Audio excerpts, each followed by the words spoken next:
Often I'm being asked, what is positive psychology? And believe it or not, it is not easy to answer that question.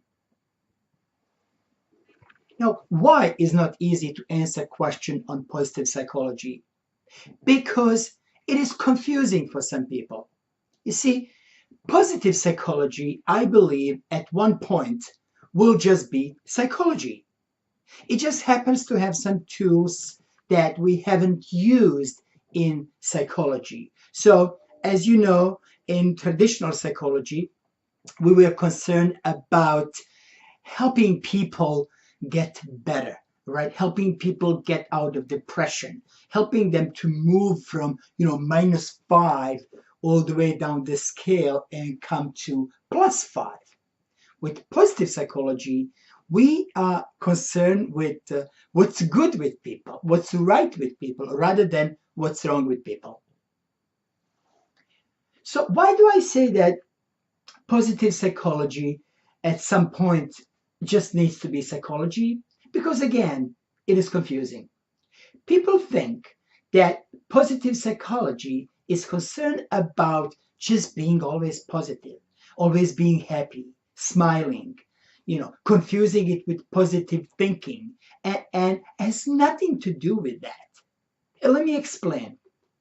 I'm not saying that we shouldn't be positive, but again, what's confusing is that some of these set of tools are going to help us become happier, healthier, improve our own overall well-being, and yet doesn't mean that we have to smile and be always positive as we use these tools. I truly believe that that will change one day. And all the tools from positive psychology, all the research that we have behind will just simply become part of toolbox that every psychologist will have regardless. Every psychiatrist, every psychotherapist, every coach, people who are concerned about helping others, and also people who are concerned helping themselves. The other question I've been often asked is, what is the difference between positive psychology and positive thinking? And it is really easy to answer this question. People also get confused with positive psychology and what we call cut. So people get confused with positive psychology and positive thinking, and as some people call it, law of attraction. You might have seen that, or maybe read a book, Secret, or watched that movie. And in the law of attraction, some believe that as we start thinking, believing in certain things, such as, if you start imagining checks coming to your mail rather than bills, right?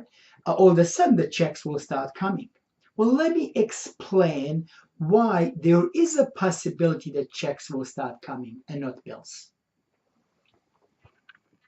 It is not because you just start thinking checks will come and they come. When you start thinking some positive thoughts, your brain is actually going to help you bridge that gap between when you close your eyes and see something in your mind and when you open your eyes and all of a sudden it's not there. The other day I was teaching a workshop on positive psychology and habits and happiness in a large financial corporation. And in one session, one of the participants came and he said, when we did the visualization exercise, which is basically you close your eyes and you imagine yourself that everything went as well as possible, and we give them directions, and then they just see themselves however they want to see with certain people, how they look, what they have. And this gentleman always wanted to have that yellow Corvette that he was going to buy, the car. And he said what happened is the following day he went on website and started looking how much they cost. He went to the dealer. I just cannot believe that is what positive psychology is all about. That is one of the tools, visualization, that we use. And again, it shows that it really helps to bridge the gap between, oh, I just close my eyes and I see something versus open my eyes and I don't see it. And then brain goes, well, let me help you bridge the gap. And it is the action that we take. That is what positive psychology is all about.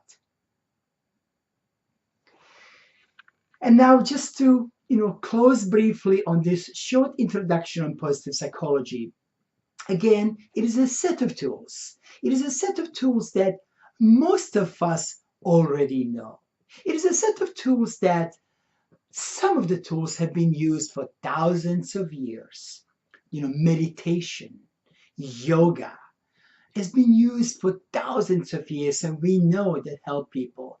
But in today's world, in 21st century, some of us, including myself, really wanted to see research, really wanted to see some proof. Now, I have one more question to ask. What do you think happens to the brain? Cut. What happens? Cut. If you compare two brains and one brain does, or one individual, right, does just all this crazy multitasking and 30 things at the same time, is very successful, do trades, every 30 seconds, do automatic trading and, making millions of dollars a day and still be able to, go for lunch and a dinner, have a few drinks and believes that's the most successful life. And it is extremely busy from the time he or she wakes up to time to go to sleep. Versus individual who meditates 4 to 8 hours a day, who just sit down and meditate. And we're not going to go into what kind of meditation this individual may do. But what do you think is the difference in their brain?